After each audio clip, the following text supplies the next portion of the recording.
Hello everyone, how are you. आज मैं आपको जो आपका सीटेट है उसका जो ईवीएस पोर्शन है उसका हम लोग डिस्कस करने वाले हैं एक नोट्स के माध्यम से। ऑलरेडी हमने चाइल्ड डेवलपमेंट एंड पेडागोगी का 3-4 पार्ट में हमने कंप्लीट किया है। तो पहले हम लोग सीटेट ईवीएस, जो ईवीएस का पोर्शन है दोस्तों, ये पेपर 1 जो है आपका 30 नंबर का पूछा जाता है सीटेट में।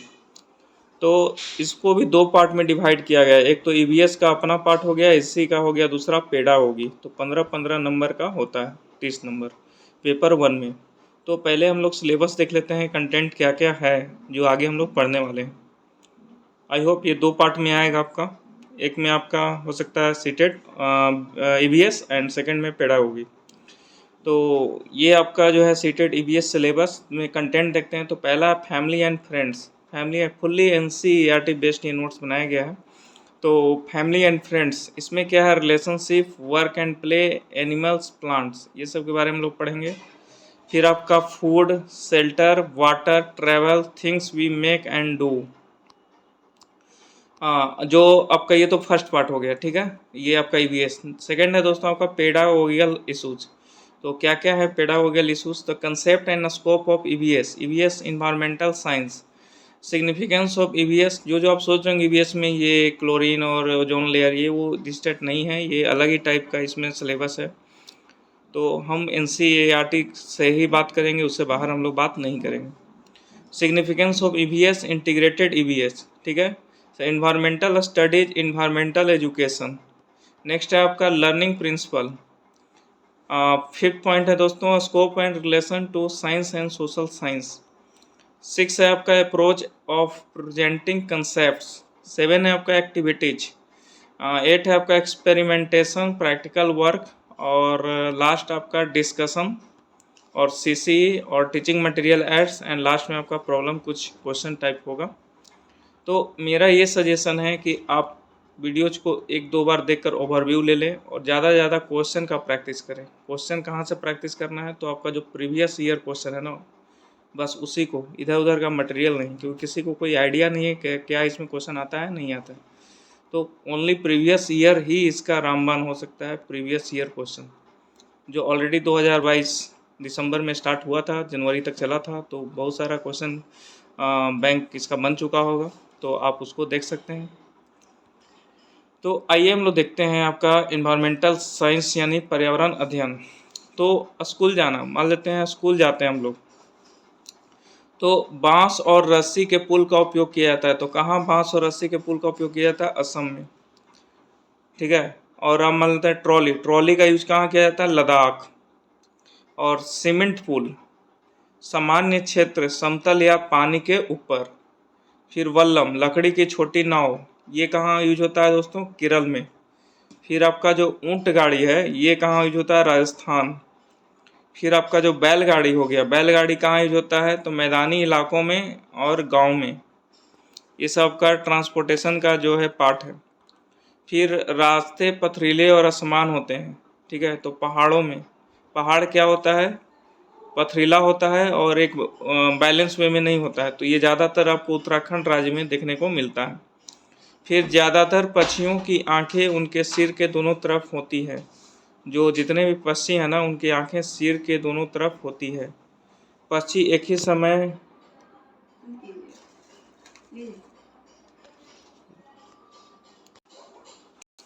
ठीक है ना। कुछ पक्षी ऐसे होते हैं जो पक्षी एक ही समय में 2 अलग अलग चीज़ों पर नज़र डाल लेते हैं, ठीक है। ये बिल्कुल मतलब पॉइंट वाइज जो है इसको लिखा गया है। तो आप इसको 1-2 बार देखेंगे, उसके बाद क्वेश्चन लगाएंगे तो ज़्यादा चीज़ें कंसेप्ट क्लियर होगी, क्योंकि इसमें ज़्यादा समझाने वाला कोई चीज़ है नहीं, बिल्कुल बोरियत वाला सब्जेक्ट है ये। कहता है पक्षी एक समय में ही 2 अलग अलग चीज़ों पर नज़र डाल लेते हैं। जब ये बिल्कुल सामने देखते हैं तब इनकी दोनों आँखों एक ही चीज़ पर होती है। ज़्यादातर पक्षियों की आँखों की पुतली घूम नहीं सकती है ना, जैसे हम लोग क्या है कि पुतली को घुमा कर इधर उधर देख सकते हैं। लेकिन कुछ पक्षी लोग क्या, बहुत सारे पक्षी ऐसे होते हैं जिनकी पुतली घूमती नहीं है, तो उनको ऐसे देखना तो गर्दन इधर इधर करेंगे।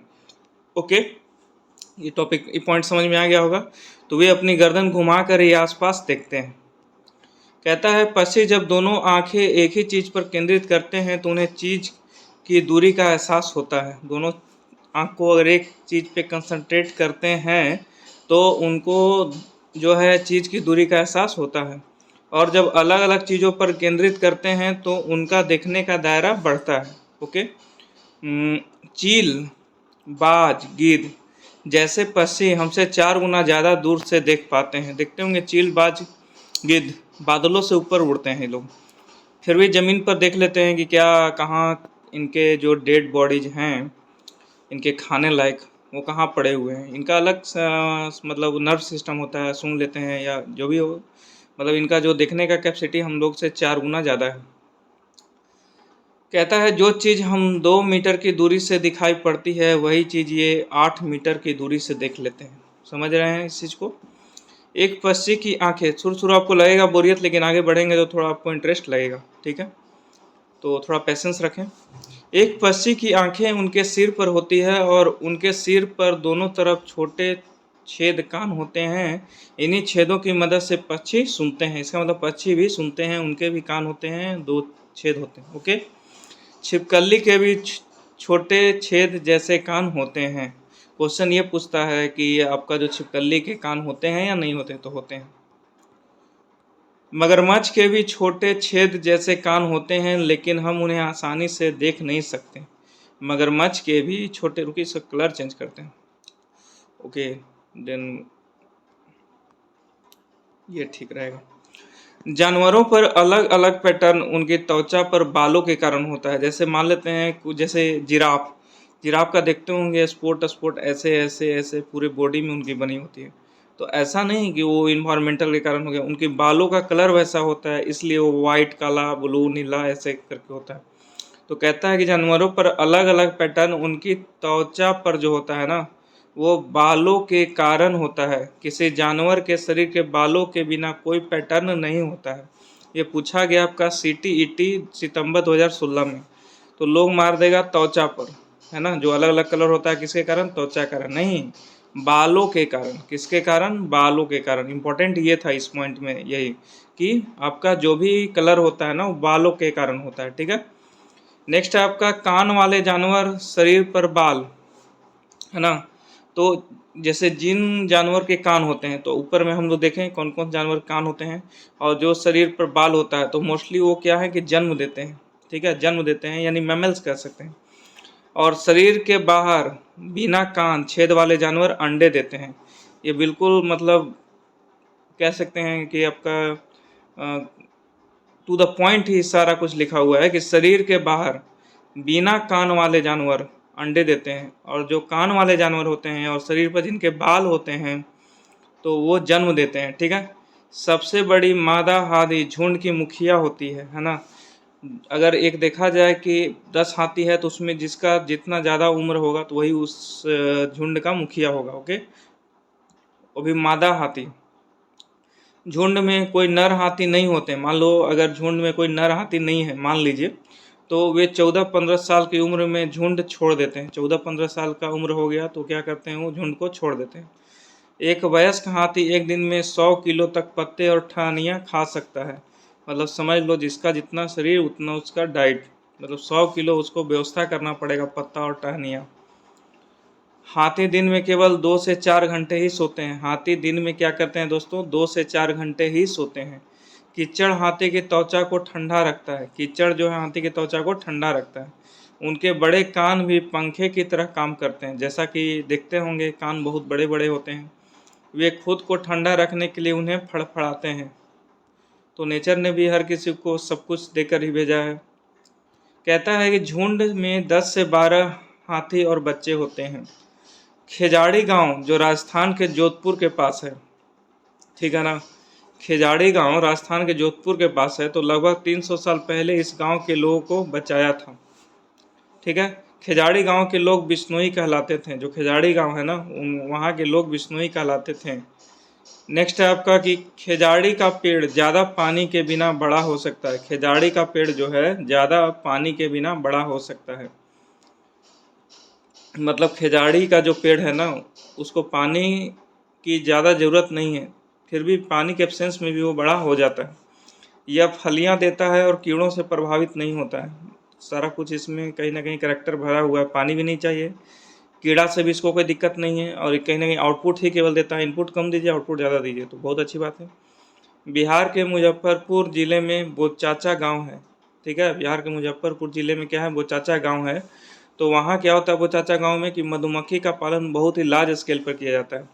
तो वही लिखा हुआ है कि मधुमक्खी अक्टूबर से दिसंबर तक अपने अंडे देती हैं। प्रत्येक मधुमक्खी के छत्ते में एक रानी मधुमक्खी होती हैं जो अंडे देती हैं। छत्ते में केवल कुछ नर होते हैं। छत्ते में केवल कुछ नर होते हैं। छत्ते में अधिकांश मधुमक्खियां श्रमिक होती हैं।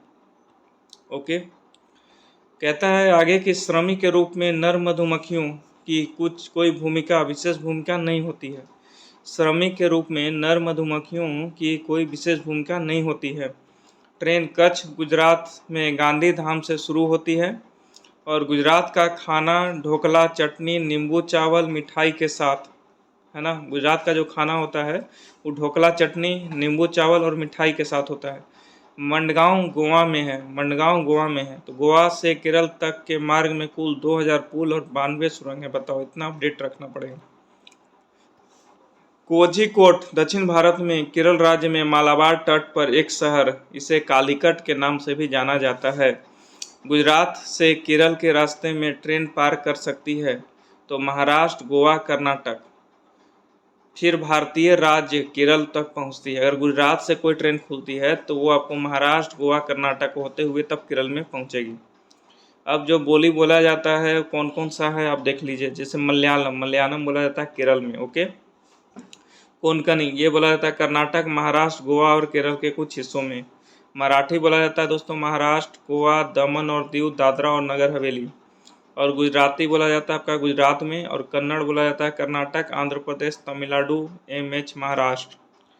ये आपका ट्रेन टिकट का मतलब फ़ोटो है, PNR पैसेंजर नंबर रिकॉर्ड, है ना।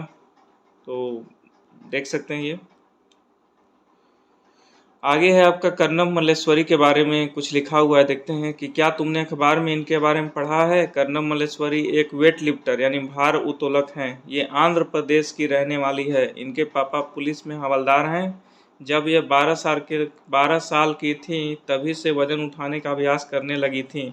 अब वे एक बार 130 किलोग्राम तक वजन उठा लेती है। मतलब स्किल सीखने का कोई उम्र नहीं होता। जितना जल्दी आप डिसीजन लेंगे उतना जल्दी आपको लाइफ में आउटपुट मिलेगा। नेक्स्ट कहता है आपका कि कर्नम ने भारत के 12-29 मेडल जीते हैं। उनकी 4 बहनों भी रोज वजन उठाया करती है। तो इम्पोर्टेंट है, कर्नम मनेश्वरी कहाँ के हैं तो आंध्र प्रदेश के हैं। और क्या है, वेट लिफ्टर, भारोत्तोलक। ठीक है। अब जो आपका ये ट्रेन का जो टिकट देख रहा है इसका डिटेल दिया हुआ है नीचे, क्या क्या होता है। तो अब देखिए क्या है कि फेरी केरल में उपयोग की जाने वाली एक प्रकार की नाव है। ठीक है। तो आगे क्या है आपका कि विवरण आप ट्रेन टिकट पर पा सकते हैं। जैसे ट्रेन नंबर, जो मिला है टिकट उसमें सारा डिटेल रहता है। ट्रेन नंबर, कौन सा ट्रेन नंबर है, यात्रा की शुरुआत की तारीख, कौन सी तारीख को, डेट ऑफ जर्नी, बर्थ और कोच की संख्या, S1, S2, A1, A2 क्या है, किराया, टिकट की लागत और कितने किलोमीटर पे जा रहे हैं। ठीक है। तो क्वेश्चन पूछा जाता है PNR का फुल फॉर्म क्या होता है। PNR जो लिखा होता है तो मैंने बताया था पर्सनल नेम रिकॉर्ड, है ना। पर्सनल नेम रिकॉर्ड, PNR होता है personal name record. Okay. Next कहता है दोस्तों कि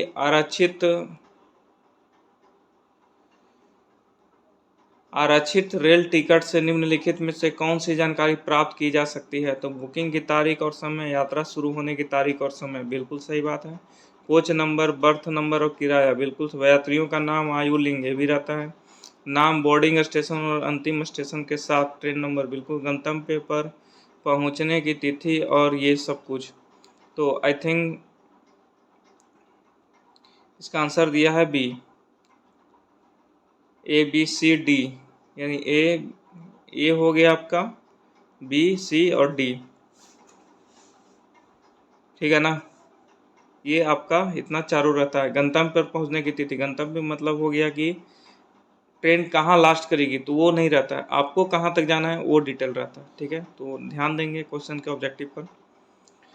अब कहता है कि फूलों की घाटी उत्तराखंड की पहाड़ियों में पाई जाती है। गेंदा, जेनिया आदि फूलों का उपयोग कपड़ों को रंगने के लिए किया जाता है।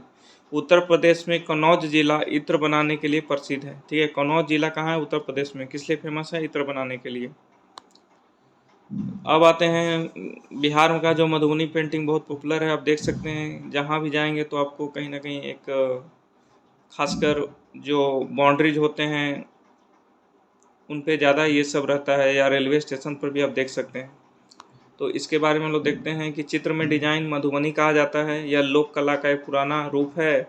बिहार में एक जिला है जिसे मधुबनी कहा जाता है, उसी के नाम पर इस पेंटिंग का नाम पड़ा। ओके, ये चावल के पाउडर के पेस्ट से पेंटिंग बनाई जाती है। क्या इसका मटेरियल? चावल के पाउडर के पेस्ट से पेंटिंग बनाई जाती है जिसमें रंग मिलाया जाता है।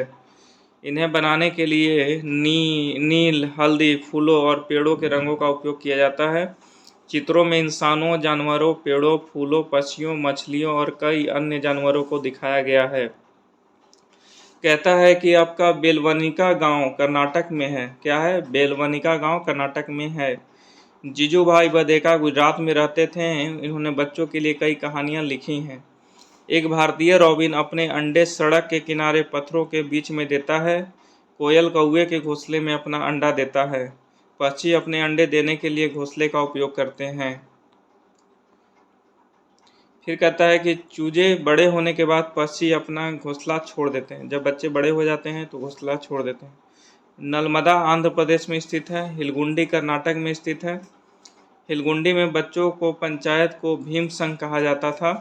बरगद के पेड़ के बारे में क्या लिखा हुआ है कि जो लटकती हुई शाखाओं की तरह दिखता है वह वास्तव में इस पेड़ की जड़ है। जैसा देखते होंगे कि लटका हुआ रहता है बरगद के पेड़ में, तो वो कुछ नहीं, इसका जड़ है। डेजर्ट ओक, रेगिस्तानी ओक, एक पेड़ है जो ऑस्ट्रेलिया में पाया जाता है। आगे कहता है दोस्तों आपका कि ओक के पेड़ की जड़ें गहराई तक जाती है और पानी पेड़ के तने में जमा हो जाता है। असम में चावल की नई फसल के अवसर पर बिहू उत्सव मनाया जाता है। तो बिहू उत्सव कहाँ मनाया जाता है दोस्तों? असम में। तो क्यों मनाया जाता है? तो चावल की नई फसल को अवसर पर। माघ बिहू 14 और 15 जनवरी को या असमिया कैलेंडर के 10वें महीने के पहले और दूसरे माघ में मनाया जाता है। बिहू के अवसर पर बांस से भेला घर बनाते हैं। कहता है मुक्तापुर गांव आंध्र प्रदेश तेलंगाना राज्य के पोचमपल्ली जिले में है। आगे कहता है दोस्तों पोचमपल्ली जिले में पारंपरिक व्यवसाय कालीन बुनाई, खिलौना बनाना, उत्पादन आदि है। फिर कहता है ये चीज़ें उस जगह के नाम से प्रसिद्ध हो गई है जहां उन्हें बनाया जाता है, जैसे कुल्लू शॉल, मधुबनी पेंटिंग, असम रेशम, कश्मीरी कढ़ाई। आगे कहता है अबू धाबी है संयुक्त अरब अमीरात में। अबू धाबी कहाँ है? संयुक्त अरब अमीरात में। फिर कहता है आपका कि अबू धाबी की मुद्रा दिरहम है। अबू धाबी की मुद्रा जो है दिरहम है। चितपन मलयालम में पिता का छोटा भाई है। अगर देखा जाए तो चितपन का मतलब क्या होता है कि मलयालम में मतलब पिता का छोटा भाई को चितपन बोला जाता है। जैसे मोटा भाई है ना, महाराष्ट्र में बड़ा भाई को बोला जाता है। कुंजमा है ना, मलयालम में पिता के छोटे भाई की पत्नी को बोला जाता है। केरल में कई फलों के पेड़ मिलते हैं जैसे नारियल, केला, कटहल, पपीता, सुपारी आदि। रेगिस्तान में उगने वाला एकमात्र पेड़ खजूर है। खजूर ही रेगिस्तान में उगता है। केरल में विभिन्न मसाले पाए जाते हैं। केरल को ऐसे मसालों का ये बगीचा कहा जाता है। तो तेज पत्ता, इलायची, काली मिर्च। गरम मसाला छोटी और बड़ी इलायची, लौंग, जीरा, दालचीनी, काली मिर्च, सौंठ आदि से बना होता है। नेक्स्ट है आपका दोस्तों lieutenant commander Waheeda prism Bharat नौसेना के एक डॉक्टर हैं। लेफ्टिनेंट वहीदा परेड का नेतृत्व करने वाली पहली महिला। बहुत बड़ी बात है कि आप एक बहुत बड़े परेड का नेतृत्व करते हैं। तो कौन है ये? वहीदा प्रिज्म। वहीदा प्रिज्म जम्मू कश्मीर के राजौरी जिले के थनडी से हैं। परेड के कुल आदेशों की संख्या 36 होती है। प्रिज्म ऐसा कांच होता है जो 7 रंग दिखाता है।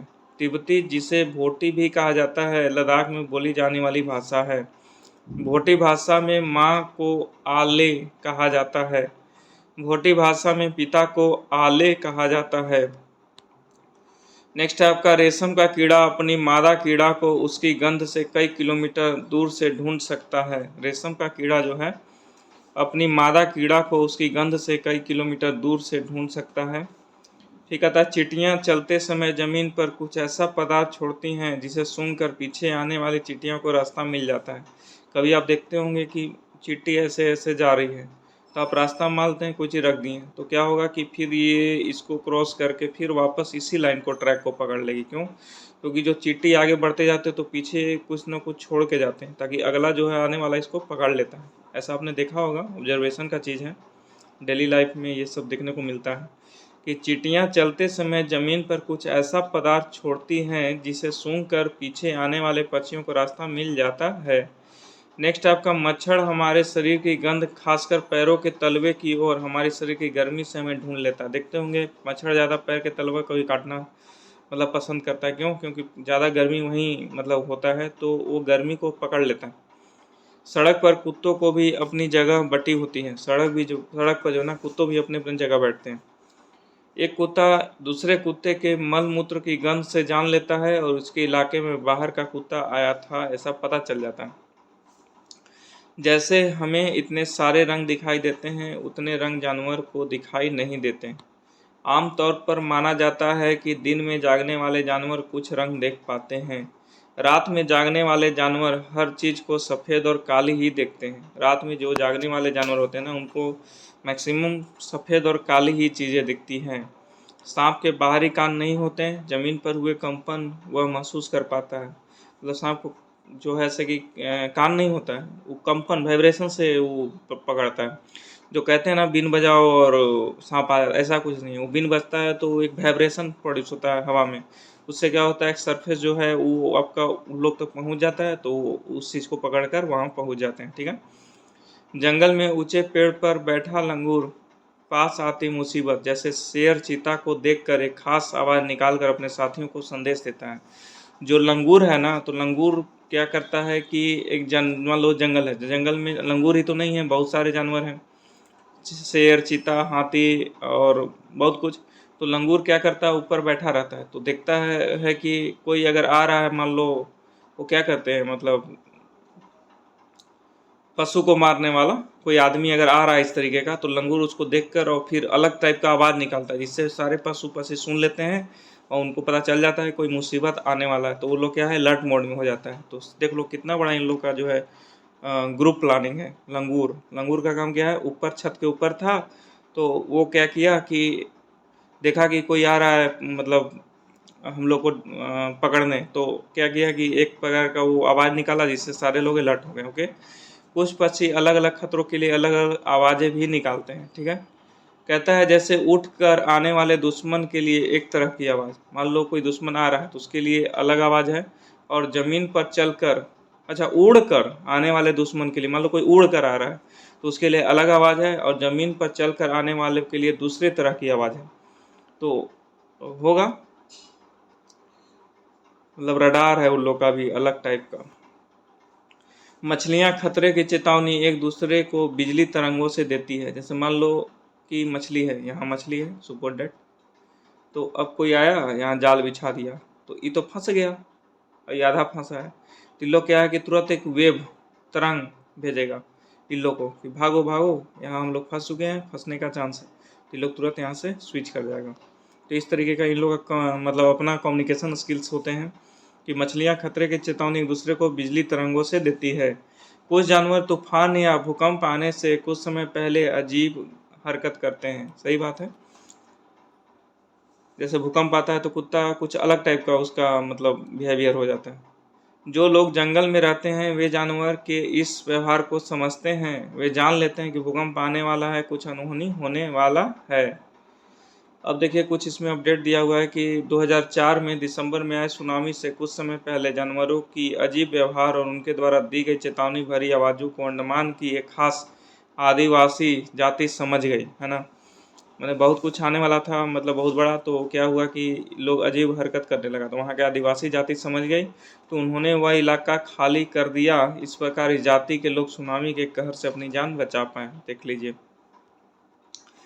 डॉल्फिन भी अलग अलग तरह की आवाज़ें निकालती हैं और एक दूसरे से बातें करती हैं।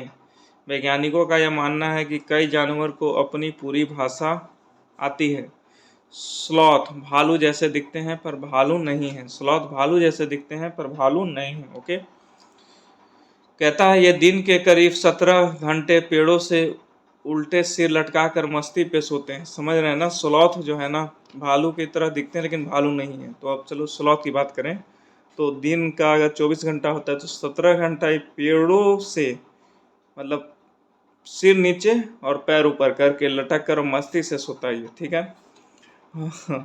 ये जिस पेड़ पर रहते हैं उसी के पत्ते खाते हैं। मतलब इनका एरिया कंफाइंड है। मान लो जैसे जंगल है तो 1 2 3 4 5 पेड़ है, तो अब इसमें भी तो पत्ता होगा।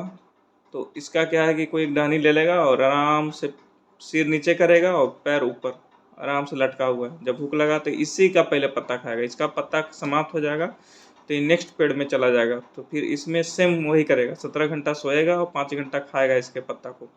फिर इसका पत्ता खत्म हो जाएगा तो इस पे चला जाएगा। तो फिर जैसे जैसे क्या होगा कि यहाँ तक पहुँचेगा तो इसका नया पत्ता आ जाएगा। तो फिर ये तो इसी का जर्नी है, यही तक चलते रहता है, वो ज़्यादा दूर नहीं भागता ये। वे जिस पेड़ पर रहते हैं उसी के पत्ते खाकर पलते हैं। ओके, लगभग 40 वर्ष के अपने पूरे जीवन में मुश्किल से 8 पेड़ों पर घूमने की तकलीफ उठाते हैं। समझ सकते हो कितना बड़ा लेजी है ये लोग। मतलब पूरा 40 साल का उम्र बस इसी 8 पेड़ में अपना समाप्त कर देता है।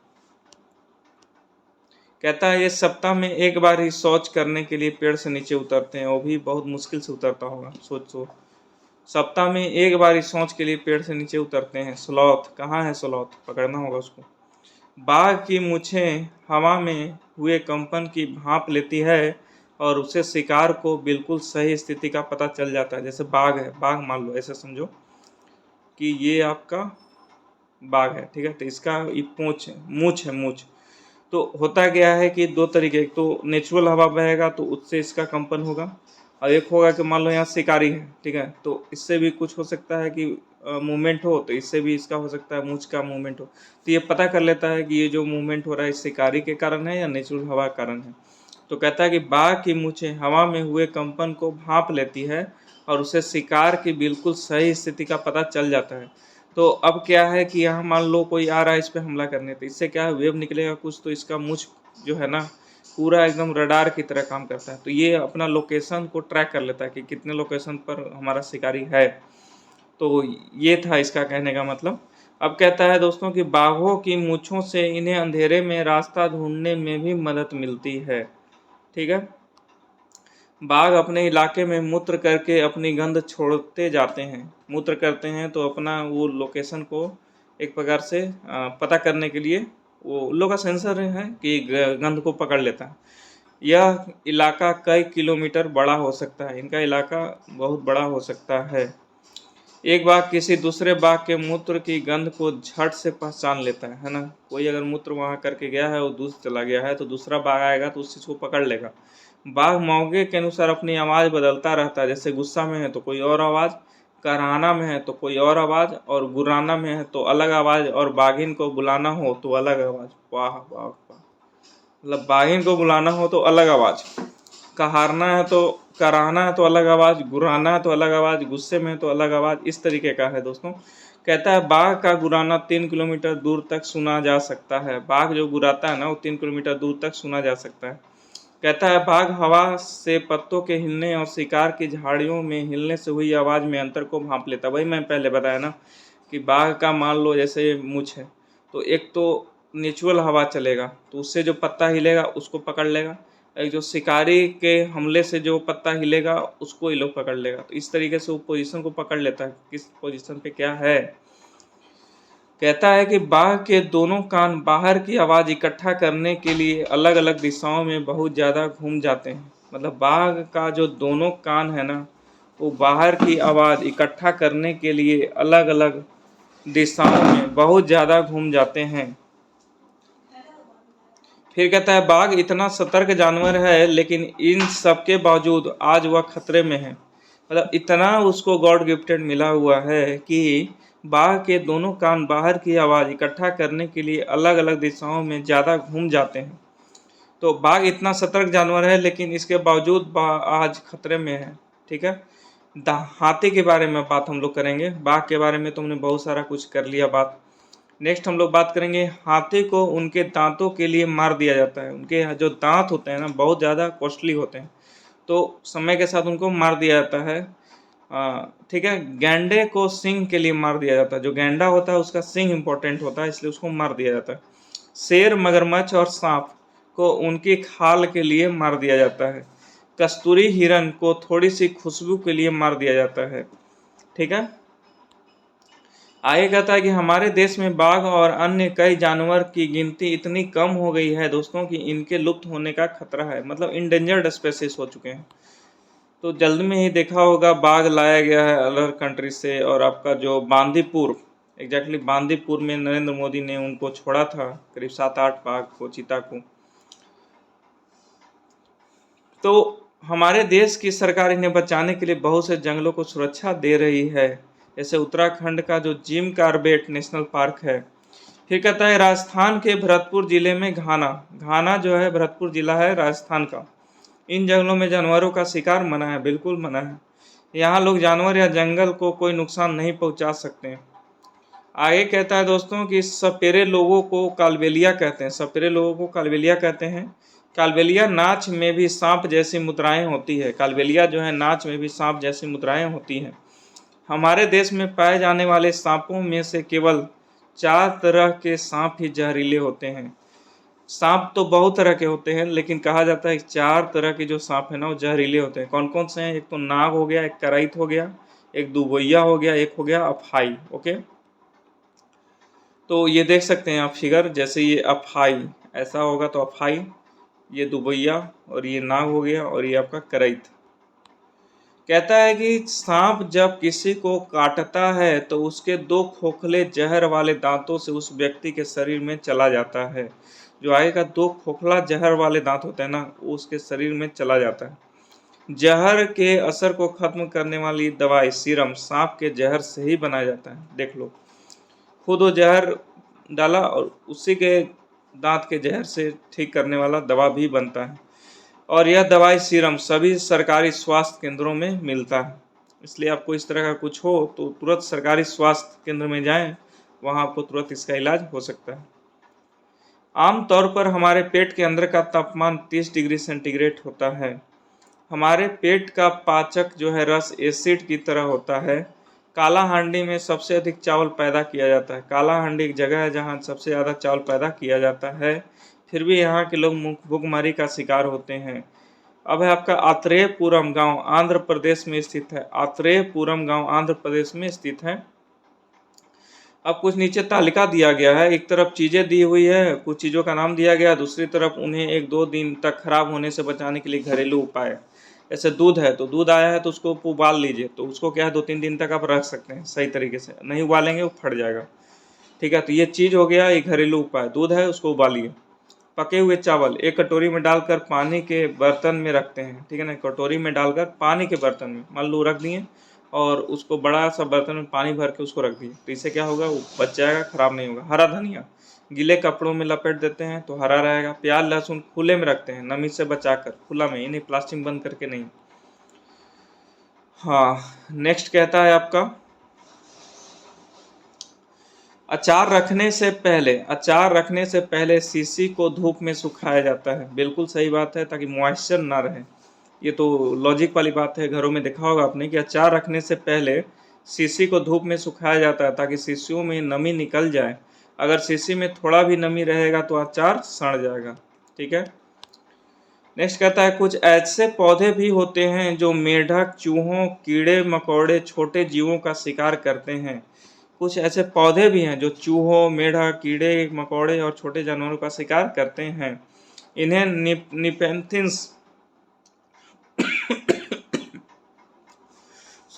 निफेंथिस सबसे ज़्यादा मशहूर है। यह ऑस्ट्रेलिया, इंडोनेशिया और भारत के मेघालय राज्य में पाया जाता है। आगे कहता है दोस्तों, इनका आकार लंबे घड़े जैसा होता है जिसके ऊपर पत्ती का ढक्कन लगा होता है। घड़े से खास खुशबू निकलती है जिसकी वजह से कीड़े खींचे चले आते हैं। पौधों के ऊपर पहुंचते ही कीड़े अंदर फंस जाते हैं और बाहर नहीं निकल पाते। कुछ बीज हवा में उड़कर बहुत दूर तक चले जाते हैं। ठीक है। कुछ बीज हवा में तो उड़ नहीं पाते हैं या जानवरों की खाल और हमारे कपड़ों में अटक जाते हैं। तो यहाँ से फिर से देखेंगे हम लोग, जैसे घड़े से खास खुशबू निकलती है, इसकी वजह से कीड़े खींचे चले जाते हैं। ये जो घड़ा है ना, ये जो आप देख रहे हैं, इससे खास खुशबू निकलता है, तो खुशबू के चक्कर में कीड़ा क्या अंदर चला जाता है, और इसका ऊपर का है ढक्कन, तो जैसे ही कीड़ा अंदर जाता है उसके बाद ये ढक्कन अपने आप बंद हो जाता है। ठीक है, तो इससे क्या हो, कीड़ा अंदर ही रह जाता है, इसके बाद इसको कंज्यूम कर लेता है, डाइजेस्ट कर लेता है ये पेड़। तो इसी के बारे में कहा गया है कि कुछ पेड़ भी ऐसे होते हैं ना जो कीड़े मकोड़े मेढक को वही खा जाते हैं। ठीक है, पौधों के ऊपर पहुंचते ही कीड़े अंदर फंस जाते हैं और बाहर नहीं निकल पाते। ठीक है, कुछ बीज हवा में उड़कर बहुत दूर तक पहुंच जाते हैं, कुछ बीज हवा में उड़कर बहुत दूर तक पहुंच जाते हैं, कुछ बीज हवा में तो उड़ नहीं पाते। तो क्या होता है कि कुछ बीज हवा में तो उड़ नहीं पाते या जानवरों की खाल और हमारे कपड़ों में अटक जाते हैं। पौधे स्वयं भी अपने बीजों को दूर छिटक देते हैं, जैसे सोयाबीन की फलियां पक कर सूख जाती है तो छिटक कर बिखरने लगती है। ओके, कहता है पीचर प्लांट नेफेंथेंस क्या होता है, तो भारत में नहीं पाया जाता। मेढक कीड़ों और चूहों को चतुराई से फंसाता है और खाता है, या कीड़ों को आकर्षित करने के लिए उच्च तारत्व की आवाज़ निकालता है, या मुंह छोटे छोटे कांटों से ढका होता है। बताओ कहाँ पढ़ लोगे इसका आंसर दोगे। तो इसलिए PYQ ही इम्पोर्टेंट है आपको अच्छे स्कोर करने के लिए। मेढकों कीड़ों और चूहों को चतुराई से फंसाता और खाता है। पीचर प्लांट है ना, एक नेफेंथस क्या है, पीचर प्लांट है, जो मैंने आपको बताया था ऊपर। ये क्या है, नेफेंथस पीचर प्लांट है। इसका ऊपर का अपना ढक्कन है, ये खुशबू निकालती है, कीड़े मकोड़े इसमें आकर्षित हो जाते हैं, फिर इसी में फंस जाते हैं, फिर इसको डाइजेस्ट कर लेते हैं। तो पीचर प्लांट क्या है, तो मेढक कीड़ों और चूहों को चतुराई से फंसाता है और खाता है। ठीक है, अब इसको समझिएगा अच्छे से। ये हम देखते होंगे कि हमारा जो स्लीपर सैंडल होता है, इसमें कड़ कड़ करने वाला एक होता है, चर चर करने वाला, इसको ऐसे इसमें बैंड कर देते हैं तो क्या होता है, सड़ जाता है, फिर इसको करते हैं चर से करता है, फिर खुल जाता है। तो क्या है, ये भी एक प्रकार का बीज है। तो देखते हैं, इसमें क्लियर होगा आपका कि यह घटना 1948 की है। एक दिन जॉर्ज मेस्ट्रल अपने कुत्तों के साथ सैर से लौटे। ठीक है, जॉर्ज मेस्ट्रल अपने कुत्तों के साथ सैर से लौटे, उन्होंने पाया कि उन दोनों पर बीज चिपके हैं। मतलब कुत्ता पर भी बीज चिपका है और जॉर्ज मेस्ट्रल पर भी बीज चिपके हैं। इन बीजों को अपने कपड़ों पर चिपका देखकर वे हैरान रह गए। मतलब बीज जो था कपड़ा पे ही चिपका रह गया और कुत्ता में भी चिपका रह गया, तो हैरान रह गए कि निकला क्यों नहीं। तो झट माइक्रोस्कोप निकाला। ठीक है, उन्होंने तुरंत माइक्रोस्कोप निकाला। मतलब न्यूटन के ऊपर सेव गिर गया तो पूरा न्यूटन फिजिक्स ही बदल गया। अब इनके साथ ये घटना घटी तो इन्होंने तुरंत माइक्रोस्कोप निकाल दिया बीजों को बारीकी से देखने के लिए। ठीक है, कि आखिर बीज है क्या। तो बीजों में छोटे छोटे हुक थे। ठीक है, उनकी मदद से बीज कपड़े के रेशे पर अटक गए थे। यह देखकर मेस्टर को आइडिया आया वेलक्रो बनाने का। वेलक्रो से दोनों तरफ चिपक जाती है और खुलकर चर चर की आवाज़ आती है। तुमने बस्ते कपड़े जूते पट्टे आदि में इसका इस्तेमाल देखा होगा। ये मज़ेदार किस्सा प्रकृति से प्रेरणा लेने का है। सारा कुछ हमें नेचर से ही मिलता है, इसलिए नेचर को बचाना है दोस्तों। तो अब क्या है ना कि मैं नेक्स्ट वीडियो में आगे का सीरीज को लाऊंगा। तो okay, thank you very much. यहाँ तक आप, मैं समझ सकता हूँ आपको समझ में आया होगा। वीडियो को 2-3 बार देखेंगे तो और चीज़ें क्लियर होगी, और ज़्यादा से ज़्यादा PYQ का प्रैक्टिस करें। Okay, thank you very much.